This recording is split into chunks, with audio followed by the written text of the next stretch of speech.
So an example of a time that I witnessed a nurse actually really exhibiting disruptive behavior and almost abusive behavior to a medical student and a resident was a time that I remember being in the delivery room with a team of people. It was a very senior nurse that was called to an emergency delivery. And at the time, it was a fellow and a resident that also joined her for the delivery. As a very seasoned practitioner, she took a lot of control of the situation, was managing the equipment, was making sure that everything was prepared to take care of this baby at the time of delivery. As the baby was born and needed some help from this team, she immediately started really delivering orders to the resident, to the fellow. She really wasn't in a position of true authority to be running the situation. It was really probably the position of the fellow. And as the resident tried to intervene, she actually reached over and slapped his hand and said, "Don't touch that. I'll tell you when to touch the patient, and now is not the time." I actually couldn't believe that she would talk to anyone from her team that way.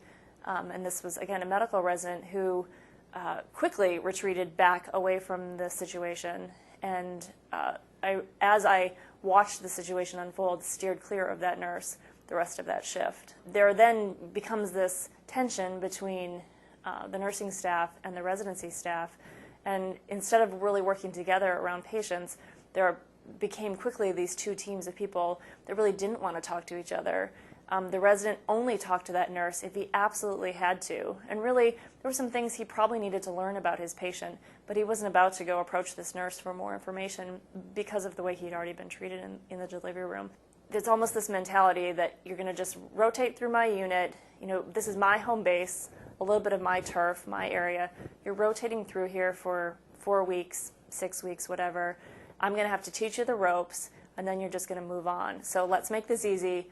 I'm just going to tell you how it is. I'll tell you how we take care of these patients. Do what I say, and we'll be fine. And I think that is a not uncommon mentality and approach that senior staff sometimes have with junior staff that rotate through their unit. One suggestion for a resident like that might be to start by acknowledging the experience and the expertise that this colleague has. Again, it could be a nurse, could be a fellow, could be another pharmacist, but when there is this tension between experience and growing experience, so sometimes it's just the mere acknowledgement of, you know, Sandy, you have a lot of great experience with patients like this. I could probably learn a lot from you, and I'm having a hard time understanding this part of what's going on with the patient. So it immediately builds teamwork, and then also offering, and this is what I'm bringing, and somehow being the person to say, how can we work together, or how can we make this better for this patient?